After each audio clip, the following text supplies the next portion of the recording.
Hello students, I hope कि आप सभी लोग ठीक होंगे। लॉकडाउन की वजह से स्कूल्स जरूर बंद है, लेकिन सीखना बंद नहीं करना है। आज की वीडियो में मैं आपको 11th क्लास के ट्रिकों का इंट्रोडक्शन पढ़ाऊंगा। अगर आप चाहते हैं कि मैं इसी तरह की वीडियोस लाता रहूं, तो मेरे चैनल को सब्सक्राइब करें और बेल आइकन को प्रेस करें, ताकि आप इन फ्यूचर कोई भी वीडियो मिस ना करें। तो आज की वीडियो शुरू करते हैं।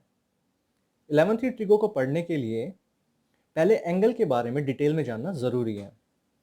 आज मैं आपको ये सीक्रेट भी बताऊंगा कि कंप्लीट एंगल 360 डिग्री का क्यों होता है।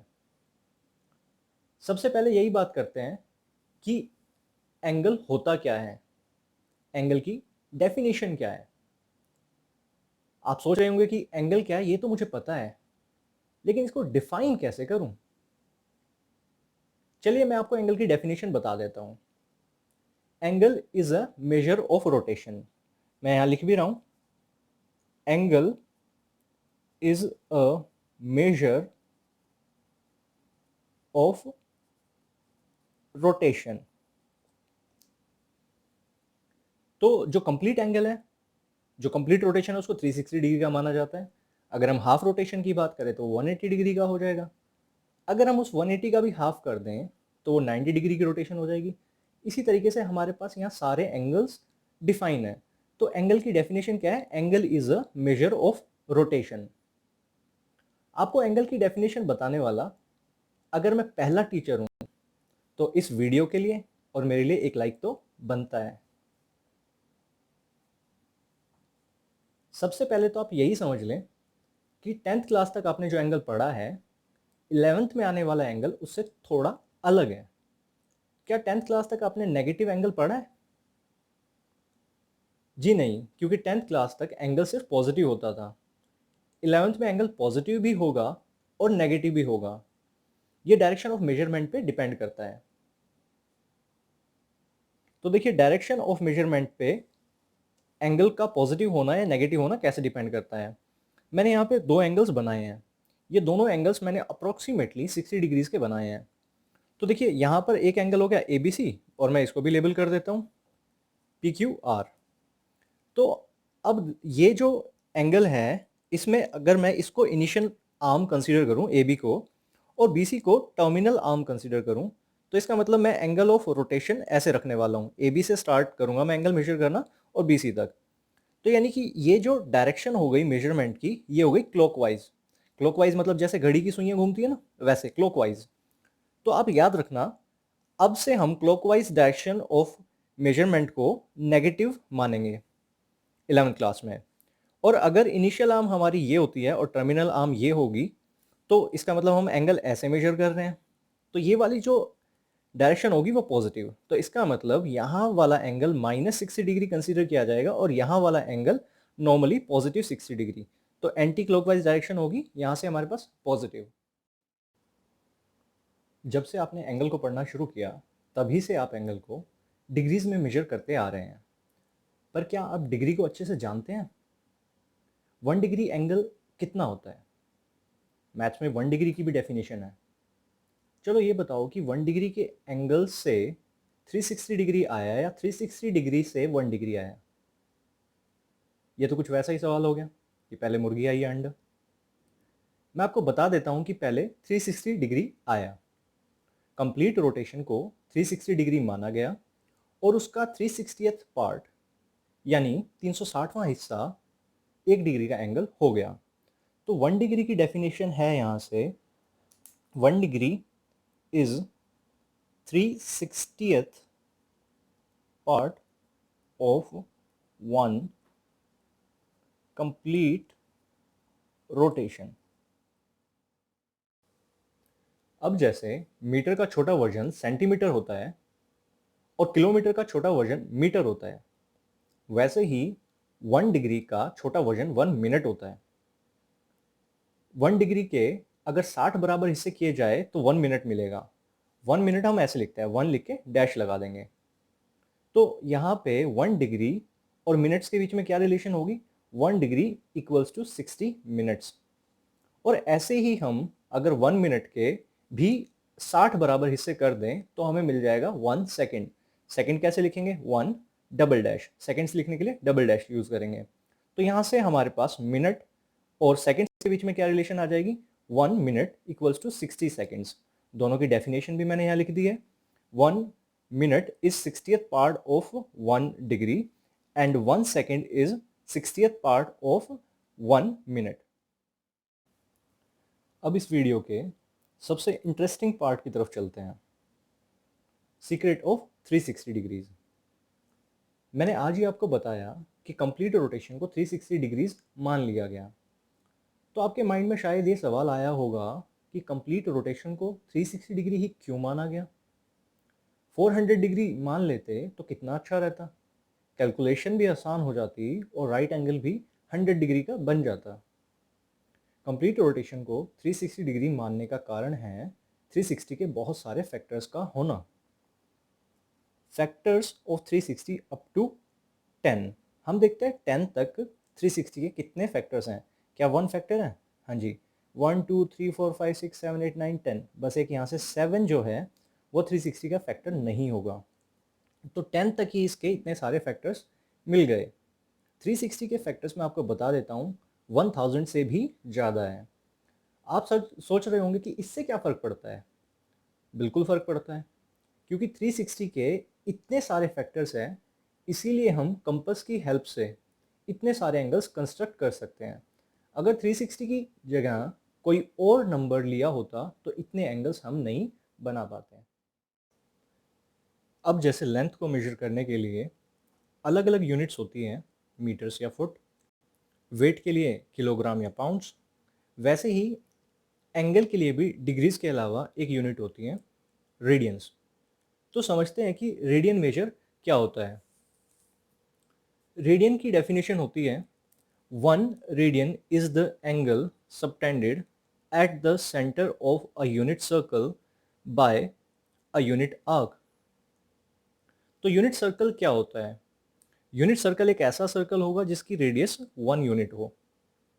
यूनिट आर्क का मतलब हुआ उसी रेडियस के बराबर लेंथ वाली आर्क, यानी कि जैसे ये लेंथ 1 यूनिट है तो मैंने इसी के बराबर लेंथ वाली ये आर्क कंसीडर की है। तो यहाँ से उसी रेडियस के बराबर लेंथ वाली आर्क सेंटर पर जो एंगल बनाएगी वही होगा 1 रेडियन। वैसे तो 1 रेडियन की वैल्यू होती है डिग्रीज में 57 डिग्रीज 16 मिनट्स, लेकिन हम ये वाली रिलेशन कभी भी यूज़ नहीं करेंगे, मतलब कैलकुलेशन में कहीं भी ये वैल्यू सब्स्टिट्यूट नहीं करेंगे। हम ये वाली वैल्यू इस्तेमाल करनी ही नहीं है। डिग्रीज को रेडियन में या रेडियंस को डिग्रीज में कन्वर्ट करने के लिए हम जो रिलेशन इस्तेमाल करेंगे वो है 180 degree equals to pi radian. Radian के लिए यहाँ से हम ये स्मॉल सी यूज़ करते हैं, मतलब जैसे डिग्रीज में ऊपर ये 0 लिख देते हैं ना, ऐसे यहाँ पे सी लिख दें तो ये रेडियंस हो जाता है। ये रिलेशन कैसे आई वो समझते हैं। सर्कमफ्रेंस के लिए फॉर्मूला होता है circumference equals to 2 pi r. Unit circle की रेडियस होगी 1 यूनिट, तो यूनिट सर्कल की सर्कमफ्रेंस रेडियस की वैल्यू यहाँ सब्स्टिट्यूट करने के बाद आ गई सर्कमफ्रेंस इक्वल्स टू 2 पाई, यानी कि 2 पाई की रोटेशन जो है वो हो गई कंप्लीट रोटेशन के इक्वल। अब कंप्लीट रोटेशन तो 360 के भी इक्वल होती है, तो हमारे पास आ गया 2 pi radians equals to 360 degrees, और वहां से आ जाएगा हमारे पास, अगर हम दोनों साइड 2 से डिवाइड कर दें तो pi radian equals to 180 degrees. तो यही वाली रिलेशन जो है वो हम क्वेश्चंस में रेडियन को डिग्रीज में और डिग्रीज को रेडियन में कन्वर्ट करने के लिए इस्तेमाल करेंगे। अब बात करते हैं यहाँ से स्टैंडर्ड एंगल्स के रेडियन मेजर्स की। स्टैंडर्ड एंगल्स वो एंगल्स हैं जिनके लिए आपने 10th क्लास में टेबल याद की थी। वो थे 0 degrees, 30 degrees, 45 degrees, 60 degrees and 90 degrees. तो इन एंगल्स की रेडियंस में वैल्यू क्या होती है ये देखते हैं, और आपको ये वैल्यूज़ याद भी रखनी है। स्टैंडर्ड एंगल्स के अलावा हम 180 डिग्रीज, 270 डिग्रीज एंड 360 डिग्रीज के भी रेडियन मेजर्स याद करेंगे। तो जैसा कि अभी हमने देखा कंप्लीट रोटेशन 360 डिग्रीज और 2 पाई रोटेशन, और उसका हाफ करके हमें यहाँ से रिलेशन मिल गई थी 180 degrees equals to pi radian. अब यहाँ से अगर मैं इसका भी हाफ कर दूँ 180 डिग्रीज का, 180 डिग्रीज का हाफ होगा 90 और पाई का हाफ होगा पाई बाय 2, तो हम देख सकते हैं 90 डिग्रीज जो है वो π/2 रेडियंस के इक्वल आ जाएगा। मैं आपको एक बात और बता देता हूँ कि आप यहाँ से π/2 रेडियन के लिए ये सिंबल लगाएं या फिर ना भी यूज़ करें, मतलब सिर्फ अगर आप π/2 लिखते हो तो भी वो ऑब्वियसली रेडियन माना जाएगा। यानी कि डिग्रीज के लिए आपको डिग्री लिखना कंपलसरी है, लेकिन रेडियंस में ये ऑप्शनल है, आप लिखो या फिर आप स्किप भी कर सकते हो। तो अब अगर 90 का भी मैं फिर से हाफ कर दूं तो π/2 का हाफ हो जाएगा π/4, तो π/4 रेडियंस जो है वो 45 डिग्रीज के इक्वल होगा। अब यहाँ से देखते हैं कि अगर मैं 90 डिग्रीज को 3 टाइम्स मल्टीप्लाई करूँ, 93 का होगा 270, तो और π/3 π जो 2 है उसका 3 टाइम्स होगा 3π/2 रेडियंस। अब अगर हम 180 डिग्रीज को 3 से डिवाइड कर दें तो 180 डिवाइड बाई 3 60 डिग्रीज, और पाई डिवाइड बाई 3 π/3 रेडियंस, तो 60 डिग्रीज आ गए हमारे पास π/3 रेडियंस के इक्वल, और 60 का हाफ यानी कि 30 π/3 का हाफ π/6 रेडियंस। तो इस तरीके से आप यहाँ से ये स्टैंडर्ड एंगल्स के लिए और इन एंगल्स के लिए ये रिलेशन याद रखोगे। इसके बाद बात करते हैं कन्वर्जन रिलेशंस की। तो देखिए कैसे डिग्रीज से हम रेडियंस में कन्वर्ट करेंगे एंगल को, और कैसे रेडियंस से डिग्रीज में कन्वर्ट करेंगे। एंगल को डिग्रीज से रेडियन में कन्वर्ट करने के लिए आपको π/180 से मल्टीप्लाई करना पड़ेगा, और रेडियंस से डिग्री में कन्वर्ट करने के लिए 180/π से मल्टीप्लाई करना पड़ेगा। इसके लिए एक एग्जांपल देखते हैं। ये 75 डिग्रीज का एंगल है, तो डिग्रीज से रेडियन में जाने के लिए π/180 से मल्टीप्लाई करेंगे। अब यहाँ से करना क्या है, हम यहाँ पे इसको सिंप्लीफाई करेंगे, लेकिन एक बात ध्यान रखना, हम यहाँ पे पाई की वैल्यू नहीं डालेंगे, कोई पाई की वैल्यू सब्स्टिट्यूट नहीं करनी है। तो इसको कैंसिल कर लेते हैं यहाँ से, 15 5 15 12, यानी कि आ गया 5π/12 रेडियंस। जो रेडियंस में एंगल होता है वो पाई की टर्म्स में वो आंसर एक्सेप्टेबल है, यानी कि हम वहाँ पे पाई की वैल्यू अगर ना सब्स्टिट्यूट करें, और इनफैक्ट आपको करनी भी नहीं है पाई की वैल्यू सब्स्टिट्यूट, तो यहाँ से 5π/12 ये आपका आंसर होगा। तो 75 डिग्रीज इक्वल्स टू 5π/12 रेडियंस। लेकिन अब यहाँ से देखते हैं, अगर हमारे पास कोई एंगल रेडियंस में है जैसे 7π/12 रेडियंस, तो यहाँ पे मैंने अभी बताया आपको इसको 180/π से मल्टीप्लाई करना है। तो यहाँ से ये पाई टू पाई कैंसिल हो जाएगा, और यहाँ से 12 1 12 15 ज़ा, और यहाँ से ये आ गया 105 डिग्री। तो 105 डिग्री के बराबर होगा 7π/12 रेडियन का एंगल। मैं अब आपको यहाँ से यूनिट कन्वर्जन के कुछ क्वेश्चंस कराऊंगा, जो कि आपके एनसीईआरटी की बुक से एक्सरसाइज 3.1 के सिलेक्टिव क्वेश्चंस हैं। यहाँ पे क्वेश्चन नंबर 1 फर्स्ट पार्ट में दिया हुआ है 25 डिग्रीज का एंगल। तो इस 25 डिग्रीज के एंगल को रेडियंस में कन्वर्ट करने के लिए π/180 से मल्टीप्लाई करते हैं, और यहाँ से अब कैंसिलेशन करेंगे 5 5 5 36। तो यहाँ से आ गया ये 5π/36 रेडियंस। तो ये यहाँ से आपका फाइनल आंसर होगा, और आपको पता ही है रेडियंस में हम एंगल जो है पाई के टर्म्स में स्किप कर सकते हैं। अब बात करते हैं यहाँ से ये जो सेकंड पार्ट है जिसमें एंगल गिवन है -47 डिग्रीज एंड 30 मिनट्स। तो देखिए यहाँ पे सबसे पहले तो क्या करना पड़ेगा आपको कि ये जो 30 मिनट्स वाला पार्ट है इसको भी डिग्रीज में कन्वर्ट करना पड़ेगा। तो ये हो जाएगा आगे -47 डिग्रीज, और ये 30/60, यानी कि हमने ये जो मिनट्स था इसको भी डिग्रीज में कन्वर्ट कर लिया। तो यहाँ से हो जाएगा ये 47 डिग्रीज, या फिर आप बोल सकते हैं 47.5 डिग्रीज, क्योंकि ये 30/60 1 2 47.5 डिग्रीज हो गया ये। अब इसको मिक्स फ्रैक्शन को कन्वर्ट कर लेते हैं इम्प्रॉपर में, तो 95/2 डिग्रीज आ जाएगा ये। अब यहाँ से रेडियंस में कन्वर्ट करने के लिए वही नॉर्मली मल्टीप्लाई करेंगे यहाँ पे π/180 से। अब यहाँ से करना है कैंसिलेशन, सोल्व करते हैं। सो 5 से कैंसिल करने पे यहाँ आएगा 19, 5 से यहाँ कैंसिल करने पे आ जाएगा 36। तो यहाँ से आंसर आ चुका है -19π/72, और इसमें फर्दर और कैंसिलेशन पॉसिबल है नहीं, तो यही हमारा यहाँ से क्या होगा आंसर। इसी एक्सरसाइज का क्वेश्चन नंबर 2 देखते हैं, जिसमें गिवन है आपको 11/16 रेडियंस और डिग्रीज में कन्वर्ट करना है। तो 11/16 रेडियंस को डिग्री में कन्वर्ट करने के लिए 11/16 इंटू 180/π से मल्टीप्लाई करेंगे। लेकिन अब आपको एक बात पता होगी कि यहाँ पर हमें पाई की वैल्यू सब्स्टिट्यूट करनी है, क्योंकि डिग्रीज में हम पाई में आंसर नहीं छोड़ते हैं। तो 11/16 प्लस 180, पाई की वैल्यू मैं 22/7 यूज़ करूँगा, बुक में भी गिवन है। तो 22/7, तो ये जो डिनोमिनेटर में 7 है वो न्यूमरेटर में आके मल्टीप्लाई हो गया। अब यहाँ से कैंसिलेशन कर लेते हैं। 11 1, 11 2, 4 4 ज़ार 4, 45, और यहाँ से फर्दर कोई कैंसिलेशन नहीं हो पाएगी। तो यहाँ से हम मल्टीप्लाई करके लिखते हैं, ये आ जाएगा 8, और यहाँ से 45 7 ज़ार हो जाएगा 315। तो अब हम क्या करेंगे, ये क्योंकि आंसर डिग्रीज में तो आ चुका है, लेकिन अब इसको मिक्स फ्रैक्शन में कन्वर्ट करेंगे।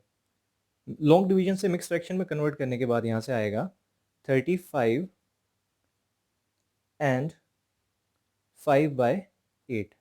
तो 35 एंड 5/8 डिग्रीज हो गया।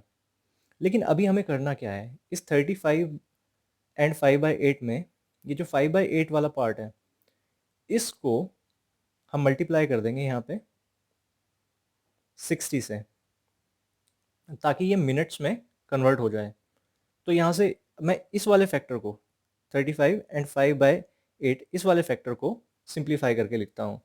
तो ये हो जाएगा 4 2 4 15, यानी कि आने वाला है 35 डिग्रीज, और क्योंकि हम इसको अब मिनट्स में कन्वर्ट कर चुके हैं तो ये हो गया 75/2 मिनट्स। अब 75/2 मिनट्स इस मिनट्स को फिर से मिक्स फ्रैक्शन में कन्वर्ट करें अगर हम, तो यहाँ से आ जाएगा 37.5 मिनट्स। तो यानी कि हो गया 35 डिग्रीज 37 मिनट्स, और हाफ मिनट का मतलब होगा 30 सेकेंड्स। आप ये भी चेक कर सकते हैं। तो यहाँ से ये फाइनल आंसर होगा हमारा। अब यहाँ से सेकंड क्वेश्चन का सेकंड पार्ट देखते हैं, जिसमें -4 रेडियन का एंगल दिया हुआ है और इसको डिग्रीज में कन्वर्ट करना है। तो इसको डिग्रीज में कन्वर्ट करने के लिए हम वही क्या करेंगे, 4 को मल्टीप्लाई करेंगे 180/पाई से, पाई की वैल्यू सब्स्टिट्यूट करेंगे। 4 × 180/पाई 22, 7 न्यूमरेटर में चला गया। जितनी कैंसिलेशन हो सकती है कर लेंगे। 2 11, यहाँ से हो गया ये 180 × 2 360, 360 × 7 आ जाएगा 2520/11। अब क्या करेंगे, वैसे तो ये डिग्रीज में कन्वर्ट हो गया है, लेकिन अब इसको मिक्स फ्रैक्शन में कन्वर्ट करेंगे, मतलब आंसर यहाँ नहीं छोड़ना है अभी। तो इसको मिक्स फ्रैक्शन में अगर हम कन्वर्ट करें तो यहाँ से आएगा ये 229 एंड 1/11 डिग्रीज, या फिर आप इसको समझ सकते हो कि ये हो गया 229 डिग्रीज, और ये जो 1/11 फ्रैक्शनल पार्ट है इसको 60 से मल्टीप्लाई करके मिनट्स में कन्वर्ट कर लें तो ये हो गया 60/11 मिनट्स। अब हम क्या करेंगे, ये 229 डिग्रीज तो है यहाँ से, और ये जो 60/11 है इसको फिर से मिक्स फ्रैक्शन में कन्वर्ट करते हैं। तो मिक्स फ्रैक्शन में इस बार ये कन्वर्ट करके आएगा 5 एंड 5/11 मिनट्स, यानी कि ये हो गया 229 डिग्रीज 5 मिनट्स। एंड इस 5/11 को हम 60 से अगर मल्टीप्लाई कर लेते हैं तो आ जाएगा 300/11 सेकेंड्स। अब उस सेकेंड्स को भी हम क्या करेंगे, ये 229 डिग्रीज 5 मिनट्स, और यहाँ से इसको अगर हम सिंप्लीफाई करें तो वैल्यू आ रही है 27 सेकेंड्स। तो हमारा ये फाइनल आंसर होगा। अच्छा, यहाँ से ये सभी एंगल स्टार्टिंग से ही नेगेटिव था, तो एंगल ऑब्वियसली नेगेटिव आएगा यहाँ पे आंसर। अब क्वेश्चन नंबर 3 है हमारे पास। यहाँ से मैं स्टेटमेंट रीड कर रहा हूँ। A wheel makes 360 revolutions in 1 minute, through how many radians does it turn in 1 second. तो ठीक है, यहाँ से सीधा यही देखते हैं कि नंबर ऑफ रोटेशंस कितनी होंगी या नंबर ऑफ रिवॉल्यूशंस। तो number of revolutions in 1 minute, 1 minute means 60 seconds. तो नंबर ऑफ रिवॉल्यूशंस कितनी है, 360। अब नॉर्मल यूनिटरी मेथड अप्लाई करके यहाँ से हम फाइंड कर लेते हैं number of revolutions in 1 second. तो 1 सेकेंड के लिए क्या करना पड़ेगा, इसको 60 से डिवाइड कर देते हैं। तो यहाँ से आ गए 6 रिवॉल्यूशंस। अब देखिए 6 रिवॉल्यूशंस का मतलब क्या होगा, 1 रिवॉल्यूशन का मतलब होता है 360 डिग्री, तो 6 इंटू 360, यहाँ से हमारे पास आ जाएगा ये 2160 डिग्रीज, जो कि हो गया। अब क्योंकि यहाँ पे क्वेश्चन में पूछा है हाउ मेनी रेडियंस, मतलब एंगल तो आ गया हमारे पास 6 रिवॉल्यूशंस का, लेकिन उसको हमें रेडियंस में बताना है। तो रेडियंस में ये कन्वर्ट करना पड़ेगा एंगल। रेडियंस में कन्वर्ट करने के लिए पाई बाय 180 से यहाँ मल्टीप्लाई करेंगे, और यहाँ से अगर हम कैंसिल करें तो आप देखिए यहाँ से आ जाएगा ये 12, तो ये हो गया 12 पाई रेडियंस। आपका ये आंसर है, यानी कि 1 सेकेंड में 12 पाई रेडियंस की रोटेशन होगी। नेक्स्ट क्वेश्चन यहाँ से करते हैं, क्वेश्चन नंबर 4। मैं स्टेटमेंट रीड कर रहा हूँ। Find the degree measure of the angle subtended at the centre of a circle of radius 100 centimetre bye an arc of length 22 centimetre. यानी कि यहाँ पर हमारे पास आर्क लेंथ दी हुई है 22 सेंटीमीटर, रेडियस दी हुई है 100 सेंटीमीटर, और हमें एंगल फाइंड करना है। लेकिन एक बात ध्यान रखिएगा, वो जो एंगल फाइंड करना है हमें वो डिग्री मेजर में फाइंड करना है। अब हमारे पास यहाँ से एंगल, रेडियस और आर्क लेंथ के बीच में रिलेशन होती है L equals to r theta. आप इसको डिफरेंट फॉर्म्स में भी लिख सकते हैं, जैसे theta equals to L by R और radius equals to L by theta. तो यहाँ से देखते हैं हम क्वेश्चन में क्या गिवन है। L की वैल्यू गिवन है 22 सेंटीमीटर्स और रेडियस की वैल्यू गिवन है 100 सेंटीमीटर। तो यहाँ से हमारे पास थीटा की वैल्यू है theta equals to arc length by radius. तो यहाँ अगर मैं वैल्यू सब्स्टिट्यूट कर दूँ, arc length 22 by radius 100 centimetre, इसको सोल्व करता हूँ, सिंप्लीफाई करता हूँ, 11/50, तो ये आ गया 11/50। देखिए एंगल तो आ गया, लेकिन ये जो रिलेशन है, इस रिलेशन में आप एक बात याद रखना कि इस रिलेशन से जो थीटा की वैल्यू आएगी वो हमेशा आपकी रेडियन में वैल्यू आएगी। और अगर मान लो आप यहाँ से आर्क लेंथ फाइंड करने के लिए थीटा की वैल्यू सब्स्टिट्यूट करोगे, तो वो भी आपको in terms of radian he substitute करनी है। तो यहाँ से 11/50 रेडियंस आया है, लेकिन हमें इसको डिग्रीज में कन्वर्ट करना है। तो इसको डिग्रीज में कन्वर्ट करने के लिए हम क्या करेंगे, 11/50 इंटू 180 बाय पाई। पाई की वैल्यू इस क्वेश्चन में गिवन है 22/7, तो 11/50 इंटू 180/22 और 7 ये न्यूमरेटर में चला जाएगा। यहाँ से कैंसिलेशन करते हैं, सिंप्लीफिकेशन जो हो सकती है 2, यहाँ से आ जाएगा ये फर्दर, हाँ ये भी कैंसिल हो जाएगा, 2 9 9 7 63/5। अब ये डिग्रीज में आ गया है। अब इसको मिक्स फ्रैक्शन में कन्वर्ट करते हैं, 12 एंड 3/5 डिग्रीज। तो यानी कि ये हो गया 12 डिग्रीज, और ये जो 3/5 फ्रैक्शनल पार्ट है, इसको मिनट्स में कन्वर्ट कर लूँ 60 से मल्टीप्लाई करके, तो ये आ जाएगा 36 मिनट्स। तो यहाँ से आंसर होगा 12 डिग्रीज एंड 36 मिनट्स। क्या मैं जो आप लोगों को पढ़ा रहा हूँ वो समझ आ रहा है? मुझे कमेंट करके बताएं। और मेरा मानना है कि नॉलेज बांटने से बढ़ती हैं, तो अपने फ्रेंड्स और रिलेटिव्स को ये वीडियो शेयर करें। ये 11th की ट्रिगो का पार्ट 1 था। पार्ट 2 मैं बहुत जल्दी लेकर आऊँगा। Till then bye, take care.